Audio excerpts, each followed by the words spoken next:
Hello, this is a talk on Petechiae purpura and vasculitis, taken from the medical student core curriculum in dermatology by the American Academy of Dermatology. Now, the purpose of this module is to help medical students develop a clinical approach to the initial evaluation and the treatment of patients with petechiae and purpura. We'll define those terms in a moment, but petechiae basically are flat, non-palpable, and they represent hemorrhage into the skin. Purpura is also hemorrhage into the skin, but may be palpable. Most cases of purpura are palpable.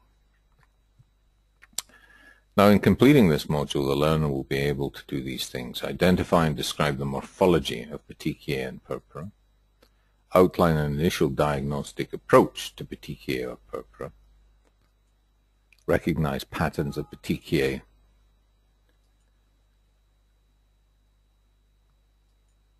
that are concerning for life-threatening conditions, and recognize palpable purpura as the hallmark lesion of leukocytoclastic vasculitis. What we're talking about there is inflammation of a blood vessel in which the cells that are attacking the vessel are leukocytes. And also you should learn to determine when a dermatology referral for petechiae or purpura is indicated. So let's look at these. Purpura describes red purple lesions that result from extravasation of blood into the skin of the mucous membranes. It may be palpable or non-palpable. Macular purpura, in other words, it's not palpable. Two morphologies based on size. Petechiae, where the bleeding into the skin is very small, and ecchymosis or bruising is where the bleeding covers a much larger area. So macular purpura is typically non-inflammatory. In other words, you can get, with trauma, you can get some bleeding into the skin.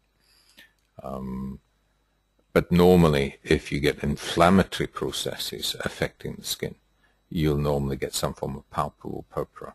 You'll get actual vascular inflammation, and that's the characteristic feature of palpable purpura. There's vascular inflammation.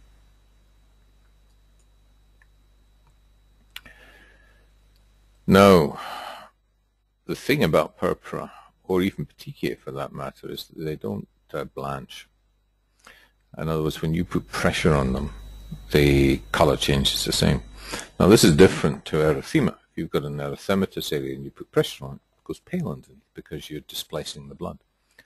But, or at least you're stopping the blood getting into the blood vessels. But in ecchymosis, petechiae, purpura, you've already got leakage of blood. You've got blood in the skin itself, in the skin tissues. This term diascopy, it occurs when you use a grass slide to apply pressure. So, by applying the grass slides, you're able to see whether you get blanching underneath or whether, in fact, you've got a red cell extravasation, and so the red or purple color will be retained. Now, they're saying there, but purpura can result from hyper and hypocoagulable states, also from vascular dysfunction and extravascular causes. You'd think that hypocoagulable states, you're not going to coagulate properly, that you may well get bleeding from that. But sometimes you'll get damage from hypercoagulable states, where there's ischemia to the blood vessels and subsequent leakage. Also from certain types of vascular dysfunction and extravascular causes. For instance, vitamin C deficiency. That will lead to an increased fragility of blood vessels, and leakage can occur, and often that leakage is perifollicular. There's bleeding into the skin. What we said, when it was less than 3 millimeters, we call it petechiae. More than that, we call it an ecchymosis or a bruise. Neither of these would blanch. If you put up a glass slide over them, you'd still see the blood there, because the blood is out of the blood vessels, it's extravascular. Here's some other examples of purpura. Now, these would be big ecchymoses and bruises as well. What do they say? Yeah, ecchymoses and bruises. These small ones here would be described as petechiae. The first case, 42-year-old man presents to the emergency room with a 2-week history of a rash on his abdomen and lower extremities, so 2 weeks. He previously had been in hospital with pneumonia, not on any drugs, no allergies, nothing more about the family history. Social history, no stable housing, no recent travel. Health behaviors, 10 cigs a day, drinks 3 to 10 beers a day, limited access to food. What are they getting at? He's drinking a lot. He may have problems from alcoholism. May have liver disease. You got liver disease, you can have abnormal clotting factors. You can get bruising into your skin if you drink enough alcohol and damage your liver. So this guy's got easy bruising. He's got bleeding from the gums and overall fatigue. What's going on? Okay, you got lots of little petechiae, or are they palpable purpura? If you feel them and they're raised, then it's palpable purpura. Palpable purpura usually means inflammation of blood vessels and damage to them, whereas petechiae can just have bleeding into the skin from other causes, for instance, low platelets or something like that. Then you got these lesions here. What are they trying to point out here? Little keratotic papules.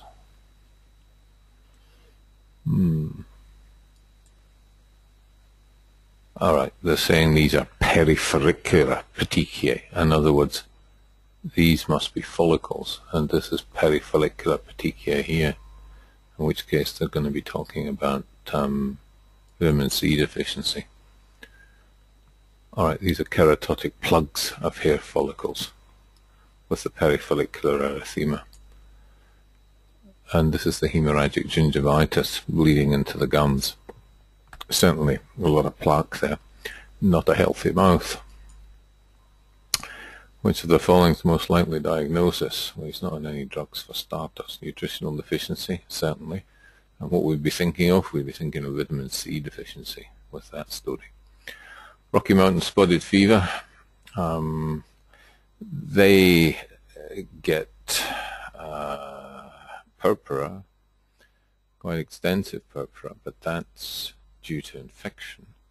Urticaria, you're not going to get purpura and urticaria except in a rare variant called urticarial vasculitis, and that's usually associated with underlying lupus. But what happens? A Hy-V lesion comes and goes within a few hours. But if you've got urticarial vasculitis, you'll get the outline of where the Hy-V lesion was with little petechiae, a little bit of bleeding into the skin because of the level of damage. Could that guy have a vasculitis? If we're only going to choose one of these, then I think they're going to go for nutritional deficiency here, vitamin C deficiency. Okay, they're saying a nutritional deficiency is the most likely thing here. Scurvy, yeah, vitamin C deficiency. And that can occur with a fat diet, alcoholism, certainly. Increased vitamin requirement, for example, certain medications. Wonder what they're thinking about there. Okay, increased loss. Sure, if you have dialysis or the like, you certainly can lose your vitamin C.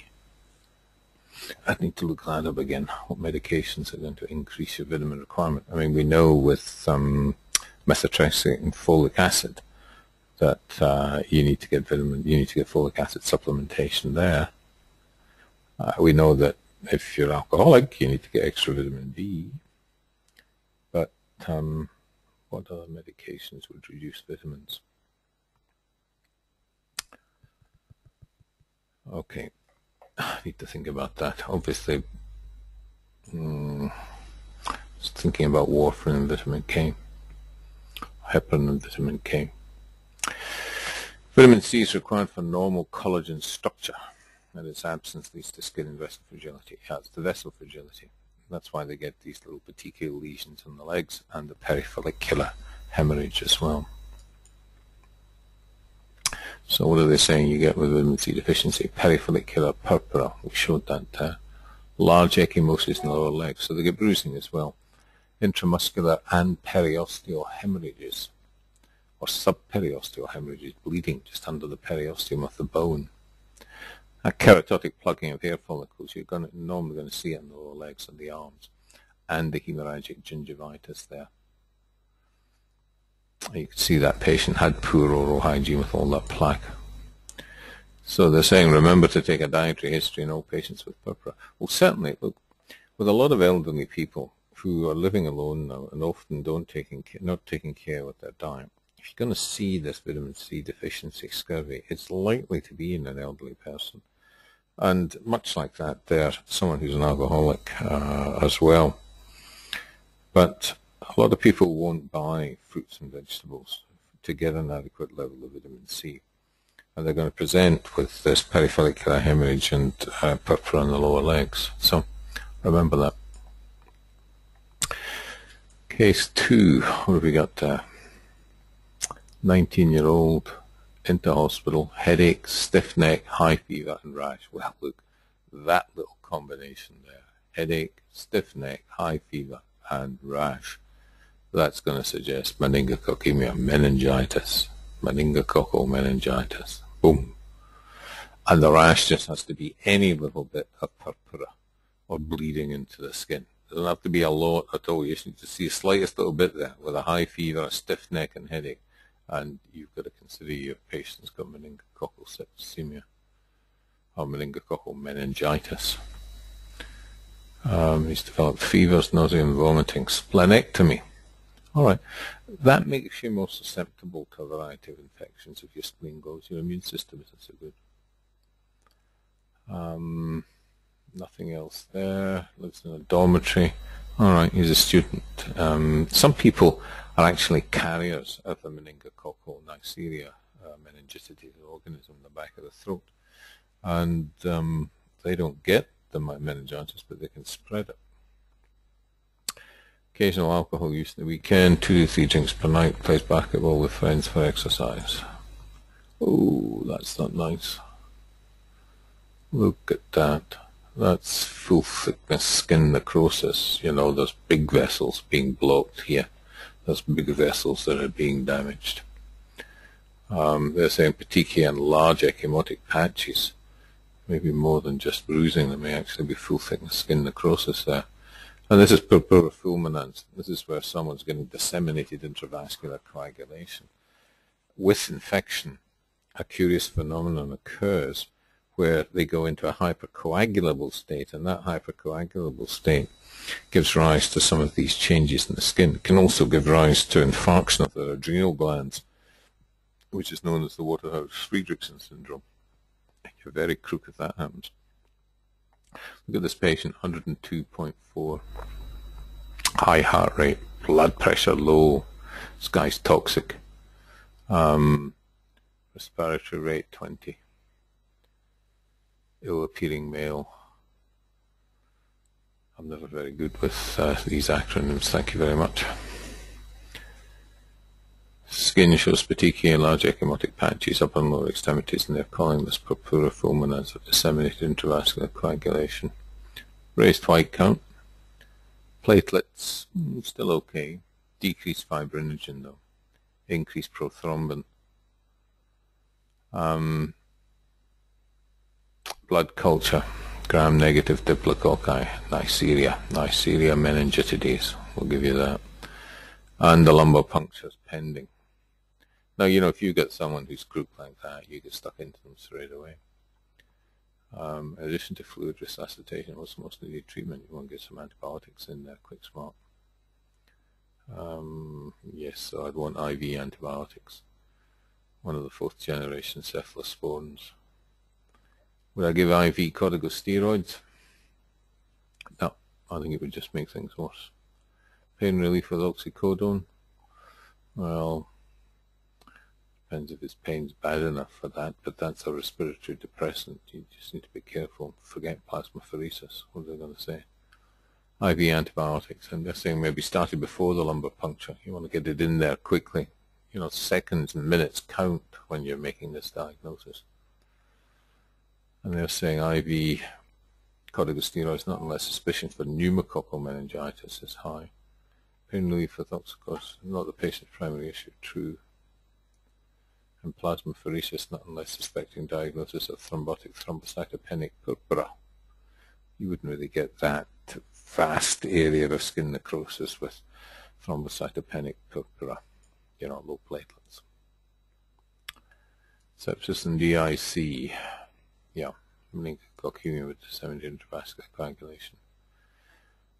Presence of petechiae or purpuric lesions in a patient with meningitis should raise concern for sepsis and DIC.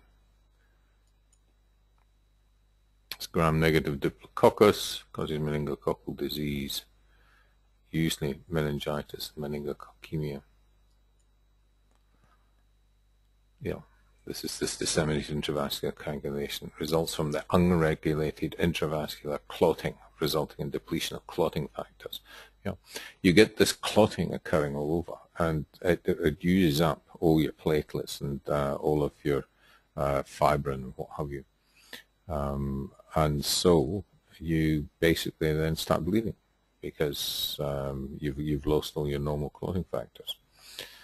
They're saying the primary treatment is to treat the underlying condition. They're saying another life-threatening diagnosis in a patient with petechial rash is Rocky Mountain spotted fever. It's usually deer ticks, I think. It's the most common fatal tick-borne infection, Rickettsia rickettsii, in the US. They generally do get a petechial rash, and several days after the onset of the fever, faint macules on the wrists or ankles, and as the disease progresses, the rash may become petechial, and then it involves the trunks, extremities, flanks, and soles. So initially at wrists and ankles you're going to look for this.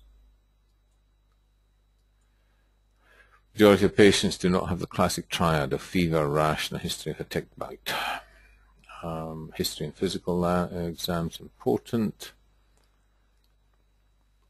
Other things to take, you know, if you get someone with bleeding, that is. Is there a family history of any bleeding disorder? You know, have they got von Willebrand's disease? Have they got hemophilia? One's factor 7, one's factor 8 deficiency.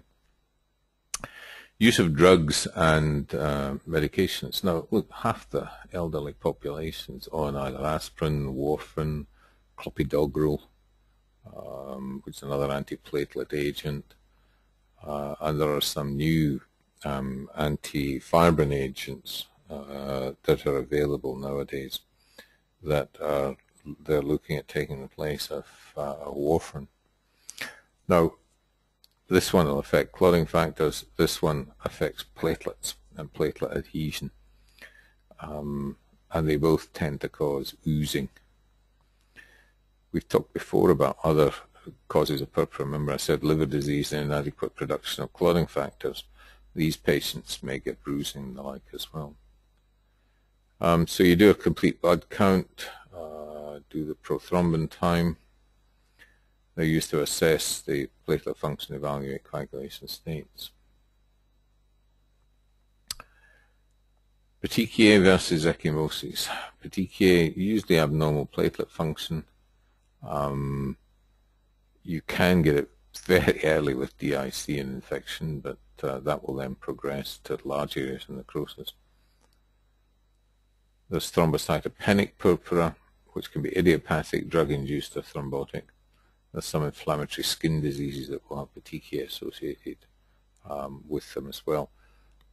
And also, there are other conditions such as amyloids, primary systemic amyloidosis, where you get amyloid deposited around capillaries, and you get leakage of blood from the capillaries. These patients will present with bruising around the eyes when they strain at toilet, or bruising around the anus for the same reason. Ecchymoses, big bruises, are usually coagulation defects, can obviously occur with DIC, external trauma, skin weakness or fragility, And then Waldenstrom's hypergammaglobulinic purpura. Not a common condition, but I've seen it before present just with marked bruising on the lower legs and quite marked hyperpigmentation in the lower legs because of the high levels of gamma globulins that they have in Waldenstrom's in the blood. Let's look at palpable purpura. Palpable purpura is usually regarded as the hallmark for a leukocytoclastic vasculitis, where you've got small or medium vessel damage. Then when you get leakage of blood, it's usually palpable purpura in those cases. So they're saying it results from inflammation of small cutaneous vessels. Vessel inflammation results in vessel wall damage, extravasation of erythrocytes in this purpura in the skin. And it may occur as a primary process or secondary to some underlying disease. And it's the hallmark lesion of leukocytoclastic vasculitis, palpable purpura. Now, there's a variety of different classifications of vasculitis that you'll come across, but probably the simplest is just on vessel size. Otherwise, small, medium, and mixed or large. Now, if you've got small vessel vasculitis, you have palpable purpura. Sometimes, I remember we talked about urticarial vasculitis before, where you've got a highly lesion and it leaves bleeding or purpura in the outer limit, the outer circle of the urticaria. And to think about lupus erythematosus if you see that phenomenon. If small to medium vessels, you may get subcutaneous nodules, not just purpura, but you will get purpura. You also can get this condition, livido reticularis, fixed livido reticularis, and that's usually on the lower legs. And it looks like it's prominence of the veins under the skin, but they adopt a sort of net-like pattern on the lower legs. And certainly if you ever see livido reticularis and it's fixed like that, there's two things to consider. One is Polyarteritis Nodosa, and the other is a condition called calciphylaxis. And this is where calcium's laid down in the muscle walls of vessels in the lower legs, and gradually these plaques of calcium can obliterate a vessel. And so they get this livido pattern, and they may get areas of necrosis and ulceration in the legs. Yeah, they've said that ulceration and necrosis may be present in medium vessel vasculitis. Then you've got large vessel vasculitis, like temporal artery vasculitis or Takayasu's vasculitis. And here you may get ulceration and necrosis. If it was temporal artery vasculitis, you may get a bit of necrosis of the scalp itself. Some diseases will involve more than one size of vessel, and remember, if you've got systemic vasculitis, then vessels and other organs, not just skin, that's going to be involved in a lot of the more serious systemic diseases. It's the vessels in the kidney, it's the vessels in the heart, it can be vessels in joints. So a lot of, and sometimes vessels in the brain as well. So with some of these systemic vasculitic disorders that we may go on and talk about, other organs can be affected. So small vessel vasculitis, called leukocytoclastic because of the inflammatory cells that you see in it when you look at it under a microscope. Henoch-Schönlein is probably one of the commonest. Henoch-Schönlein is typically seen in kids, usually on the buttocks, the rashes in the buttocks, the lower legs, around the ankles, and below the knees. They may have associated arthritic features. They can have, that's because of vascular damage in the vessels in the joints itself. They can have melena because of damage to vessels in the lining of the gut. They have gut pain as well. Sometimes they can get intussusception, and you might think they have a appendicitis, but they, in point of fact, could have intussusception. And they can get renal problems. So renal, gut, and joint for Henoch-Schönlein purpura. Other small vessel vasculitis can be idiopathic, but we just don't know why. Some certainly can be drug-induced. Infections can do it. Various rheumatologic diseases can be associated with vasculitis. So can some of the collagen diseases as well. And sometimes small vessel vasculitis can be due to malignancy elsewhere. Then there's that phenomenon of urticarial vasculitis I've spoken about a few times. Remember, it can be associated with lupus. Then you've got predominantly mixed small and medium vessels. Then you've got these things called ANCA, anti-neutrophilic cytoplasmic antibody associated vasculitides. ANCA is one of those things you measure or you look for if you're considering Polyarteritis Nodosa, if you're considering Wegener's granulomatosis, and Church-Strauss. And this condition, microscopic polyangiitis, it's probably just a variant of Polyarteritis Nodosa. Church-Strauss, they usually have lung problems, and they've got eosinophilia in the blood, and they've got eosinophilic granulomas. So they usually have a sort of asthma lung-type presentation. Wegener's, it tends to present, well, it can present with ulcers in the legs, ulcers in the mouth, it can present with kidney problems. There's a C ANCA and a P ANCA, and generally the C ANCA is most associated with Wegener's and the P ANCA is most associated with Church-Strauss. Essential cryoglobulinemic vasculitis. This is where you get cryoproteins. These are, well, there's a variety of them. There's cryoprecipitants, cryoglutinins, and cryoglobulins. And they're proteins in the blood which will precipitate out of the blood at low temperatures, so particularly around the ears, acrolein, and the fingers and the feet. If you're producing these cryoproteins, they'll come out of solution, then they'll damage the small vessels there. So you get damage perhaps on the soles of the foot, and you may get a livido pattern on the sole of the foot in essential cryoglobulinemic vasculitis. You can obviously get cryoglobulins and other disorders, including myeloma and the like, so you've always got to investigate them. What about predominantly medium-sized vessels? Well, that's Polyarteritis Nodosa, and there's the cutaneous and the systemic type. And then the very large vessels, that's giant cell arteritis or Takayasu's arteritis. How are you going to, what tests are you going to do if you're looking, if you've got a patient with vasculitis? Well, first thing I always do is check their urine to see if there's any blood in their urine, because if there is, it means it's a systemic problem. It's not just the skin blood vessels that have been involved. And so you look at these patients more carefully. Because if their kidneys are leaking blood, then perhaps there's damage to their heart or some other areas. Always do blood tests, look to see if what the platelets, what the white count is, and the like. If you think it's a large vessel vasculitis, do ANCAs, do ANAs and ENAs to see if there's any sign of other autoimmune disease there, like lupus. Biopsy. And generally an incisional biopsy is better than a punch biopsy because, especially if you're dealing with nodules, if you think that it's a medium or large vessel vasculitis, you've got to go down deep to see where the damage is. So you need to do an incisional biopsy, not a little punch. See what they say. Yep. Check the platelets, check the ESR, check the ANA, check the ANCA. Check complements. Yeah, should always check complements, I suppose, as well. They're saying low serum complement levels may be present in the mixed cryoglobulinemia, urticaria vasculitis, and lupus. There's some forms of lupus, certainly in children, that are associated with low complement levels, C3 levels. And yeah, the urinalysis, always got to check that. Also consider ordering cryos and an HIV test.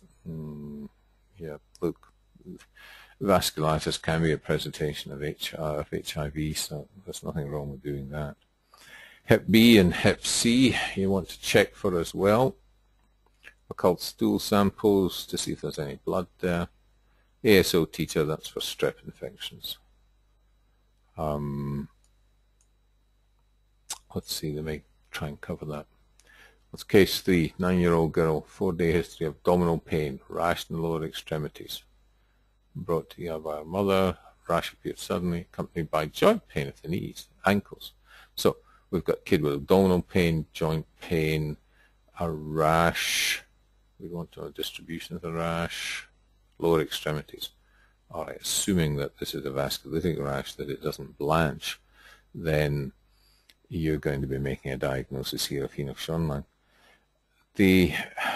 Sometimes in early Henoch-Schönlein, the rash may blanch a bit. You may get a more urticarial-like picture, before the real vasculitic element cuts in there, so I'll just put that proviso.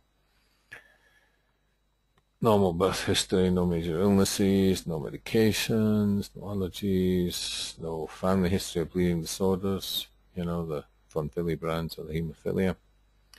Happy child, cough in the runny nose a few weeks ago, doesn't mean much. There we go, there's the rash in the lower legs, and it's not blanching, so it's a vasculitis.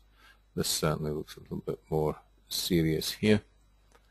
Erythematous macules, papules, spraying the trunk and face, diffuse petechiae. What test would you order next? One of those two. I always look at the urine very early. I probably would do. If you're thinking this kid's got Henoch-Schönlein, a skin biopsy can be quite useful.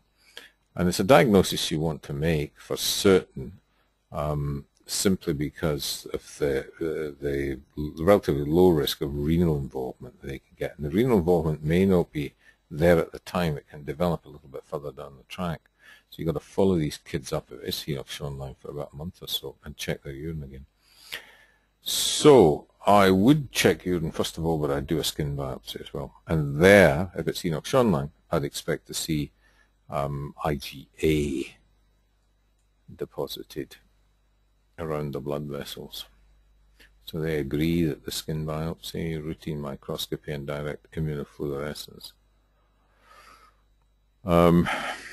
Skin biopsy obtained from a new purpuric lesion reveals leukocytic vasculitis, small dermal blood vessel, and direct immunofluorescence, IgA and C3 and fibrin are around vessels. Now that's a classic pattern that you're going to see in Henoch-Schönlein. Click here to watch a video on how to perform a punch biopsy. I assume you can do that. So they're saying what's the most likely diagnosis here? Yeah, Henoch-Schönlein is most likely. Could it be DIC? Nah, kid's not ill enough for that. Could it be sepsis? Kid's not ill enough for that either. It's not urticarial. Idiopathic thrombocytopenic purpura. Unlikely. Not with that history with the abdominal pain, the joints. Yeah, it's Henoch-Schönlein. It's the most common form of systemic vasculitis in children. Palpable purpura, arthritis, abdominal pain, kidney disease. And remember, that might not be there at the time. Follow them up for 4 to 6 weeks afterwards.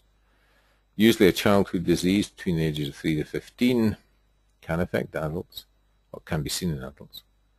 It's interesting, you know, it has a seasonal pattern, peak of incidence during the winter, presumably associated with the preceding viral bacterial infection. Yeah, you usually make the diagnosis in the clinical presentation, plus or minus a skin biopsy. Leukocytoclastic vasculitis of the postcapillary venules. They tend to be the vessels that are involved in small vessel vascular disease. And the immune complexes have IgA, which is the diagnostic feature. Rule out a strep infection with an ASO or titer or a throat culture. That's anti-streptolysin titer. Yep, check that. Check the stools for any blood. Henoch-Schönlein in adults may be a manifestation of underlying malignancy. Indeed, it can be. Rare, though, in my experience. But you've just always got to remember that with the vasculitis, especially Henoch-Schönlein, that there might be an underlying malignancy. Most children completely recover, but 4% will get the renal problems. Some develop progressive renal disease, more common in adults. Yeah, look, IgA nephropathy. When that occurs in adults, it really is a problem. It causes damage to the tubules in the kidney. They leak protein, and they can get progressive renal failure, and it's one of the commonest causes of having to have kidney transplants. Treatment supportive, plus or minus prednisone. You might use that if there's renal problems. Now here's a fourth patient, 45-year-old, admitted to hospital 5 weeks ago, acute bacterial endocarditis. Right, so he's got dicky valves, either aortic or mitral, and there's something growing on them, some infection. After an antibiotic regime, he was stable, transferred to a skilled nursing facility to finish his course of antibiotics. Week 5, patient develops a rash in his lower extremities. So, called in. Why has he got this? You know, we know if he's got vegetations on his valve, he can throw bits off and can get them deposited in fingers, palps of fingers, but can also be deposited in the skin elsewhere. This guy's had skin abscesses before. Had IV vancomycin. It was on IV vancomycin. I mean, that must be its methicillin-resistant stuff then. Lives by himself. Oh, there's a history of IV drug use.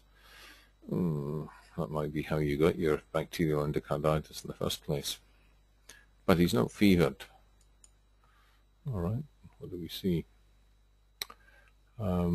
Certainly, it's a palpable purpura according to them here, and it gets worse the further down the leg that you go, particularly bad around the ankles there, where the hemorrhagic papules are coalescing into plaques. Lab, negative ANCAs, negative cryos, HIV negative Hep serologies. Hep B was positive. Remember we said he used drugs before. Maybe that's why, but is this, you want to know what you're dealing with here. We've got IgG or IgM. What's the most likely cause? DIC secondary to sepsis, leukocytoclastic vasculitis secondary to antibiotics, septic emboli with hemorrhage from undiagnosed bacterial endocarditis. He'd really be crook if that was the case, and he's not crook enough. Same with that. Urticarial vasculitis, well, that's not the picture. This must be it. Leukocytoclastic vasculitis secondary to antibiotics. Yeah. Septic emboli, these lesions tend to occur in the distal extremities. Yep, for morphology. Okay, so they think it's due to the antibiotic. Skin biopsy confirmed LCV, leukocytoclastic vasculitis. What are you going to do? Well, I always like getting the urine examined. Would I start a systemic steroid in this guy? No. I don't know that it would really help that much. Stop the antibiotics and replace with another? Well, why not? He's probably reacting to one of the antibiotics. Would you do all of those? Well, I certainly would obtain a urine analysis and probably stop the antibiotic. Yep, okay. You want to see if there's renal involvement. That's why you want to check if there's any blood and protein in the urine. They're saying you'd only start the systemic antibiotic if the vasculitis is systemic or severe. Even then, I'd think twice. Just with a bit of rest sometime and stopping the offending drug, often the rash will settle quite quickly without sticking someone on oral steroids. More examples of leukocytoclastic vasculitis. Just remember, these won't blanch. Varying levels of damage here depending on the size of the cutaneous vessel that's obstructed. Oh, going back, that little pattern there, you'll often get a Kobner effect from rubbing or scratching. You get the vasculitic or pressure sometimes, and you get the vasculitic lesions laid down along that site of injury. We have a doctor for case 5, 34, 5-day history, fever, weight loss, joint pain and swelling, paresthesias, and painful skin nodules. Nodules. Where are they? Are they the big thick nodules of erythema nodosum, or what's she got paresthesias for? She's got nerve involvement. She's got joints that are giving her trouble. Fever, weight loss. Mild normocytic anemia. A lot of infections will give you that. She's allergic to Malarone for malaria prophylaxis. Oh no, sorry, she's not allergic to it. That's what she's on. Neurocontraceptive pill. No autoimmune disease. Worked in a Haitian hospital. No alcohol, no drugs. Nothing here. No mucosal, no dry eyes. What are they thinking of? No abdominal pain, no dysuria.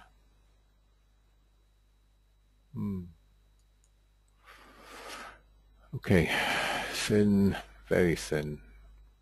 No lymphadenopathy, everything's okay there. Decreased sensation and reflexes in bilateral legs.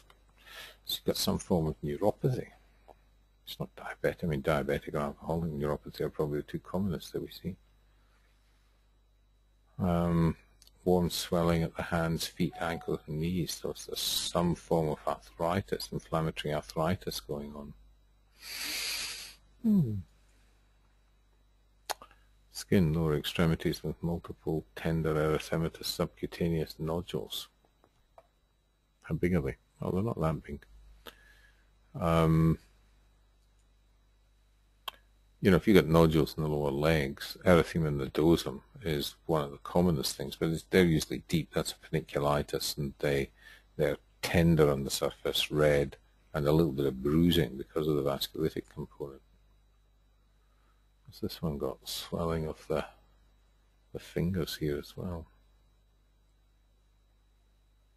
You can get gonococcemia, you know, where you've got gonococci that'll give a vasculitic picture and joint involvement as well, but usually these patients have gonorrhea.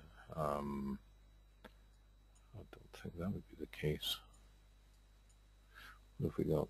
ESR 60, CRP high as well. Got inflammation here. A little bit of protein, more protein, some red blood cells, tubular cast as well. You've got kidney trouble. ANCA's all negative, ANA negative, blood and urine cultures negative. You know, your infective workup was negative. Workup for hematologic malignancy and hypercoagulability negative. So they then did a skin biopsy from the nodule, and it's inflammation of the medium-sized artery of the skin. I think we said that wouldn't have been a leukocytoclastic vasculitis. I think we had Polyarteritis Nodosa as being one of the medium vessels, and then the large vessels were the Takayasu's and temporal arteritis.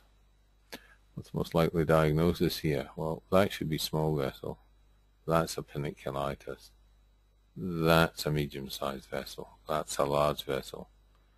And, you know, that they would blanch. This patient doesn't have that. So, Polyarteritis Nodosa. Try again. Yeah, affects medium-sized arteries. That's large vessels. Okay, so we think the patient's got Polyarteritis Nodosa. This isn't just the cutaneous type, though. This one's got peripheral neuropathy and kidney trouble and everything else. So this is systemic Polyarteritis Nodosa that this patient's got. Yeah, well, it's potentially systemic disorder, necrotizing vasculitis, medium-sized vessels. Painful subcutaneous nodules which can ulcerate, not often. Oh yeah, that's the other thing. Patients with Polyarteritis Nodosa, either cutaneous or the systemic type, can present with livido, and the livido is on over the anterior shins and the lower legs. So fixed net-like venous dilatation on the lower legs, Polyarteritis Nodosa. Remember I said in the elderly with kidney trouble it can also be seen in patients with calciphylaxis. So Polyarteritis Nodosa, unknown etiology, can affect any organ, most often skin, peripheral nerves, kidneys, joints, GI tract. It's been associated with hepatitis B virus, hepatitis C virus, HIV, and parvovirus B19. I mean, that's the one that causes erythema infectiosum and the purpuric gloves and socks syndrome. So these, you need to feel this, to feel these nodules. I'm assuming that this is where these little nodules are. Usually in the front of the shin, tender individual nodules. There's fever, skin nodules, renal involvement, paresthesias, mononeuritis multiplex. Yeah, it's a typical feature of this. So it is important to differentiate between cutaneous and systemic. Well, this one's got systemic, surely. Cutaneous, skin involvement, plus or minus polyneuropathy, arthralgias, myalgias, the fever. Okay, no, that's all part perhaps of just cutaneous. More common in children, may follow strep infection, chronic benign course. As again, systemic neurological involvement common. Mononeuritis multiplex may even get a stroke.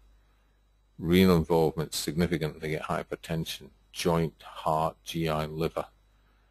Orchitis, inflammation of the testes in patients with Hep B virus. By the way, scrotal swelling and scrotal edema is a feature of Henoch-Schönlein in boys. Always have a wee look for that as well. It's a curious one. I think somewhere in the region of 10 to 15% of cases of Henoch-Schönlein in boys will present with scrotal swelling and tenderness. So, chronic course for Polyarteritis Nodosa, take care of the wound ulcerations, maybe treated with systemic steroids. If they've got the other features, cardiac, gastrointestinal, neurological, then you've got to get other people involved in their management, especially the kidney boys, because they can go on to get kidney failure. And look at this, we're using a much more aggressive therapy here. They're adding in cyclophosphamide, which is a cytotoxic drug that is particularly effective in this condition and also in pemphigus vulgaris. Cyclophosphamide is very useful in some of those cases as well, in conjunction with the oral steroids. Treating underlying infections, hepatitis B virus, and here we come to the take-home points. Purpura describes red purple lesions, extravasation of blood into the skin or mucous membranes. Purpura may be palpable and non-palpable, doesn't blanch with pressure, can result from hyper and hypocoagulable states, vascular dysfunction, extravascular causes. Watch meningococcemia and Rocky Mountain spotted fever. And if you've got a septic ill patient with petechiae, remember the guy with a stiff neck or what have you, then think of Neisseria meningitidis. But if you're getting purpuric lesions in a septic patient, think about disseminated intravascular coagulation. Palpable purpura, underlying blood vessel inflammation, hallmark of leukocytoclastic vasculitis. We describe vasculitis in terms of the size of the vessel involved, small, medium, or large. And remember, leukocytoclastic vasculitis, particularly Schönlein, was a small one. Skin biopsy is usually necessary with the diagnosis of vasculitis. Make an incisional one. Okay, I hope you enjoyed that little sojourn through purpura, palpable purpura, and some of the causes. Always remember the meningococcal septicemia. You don't want to miss that. Remember scurvy. That was interesting. They put scurvy in very early there. We don't see it often, but I suspect we're going to see that more. And it's a diagnosis that dermatologists can make, or even dermatology students.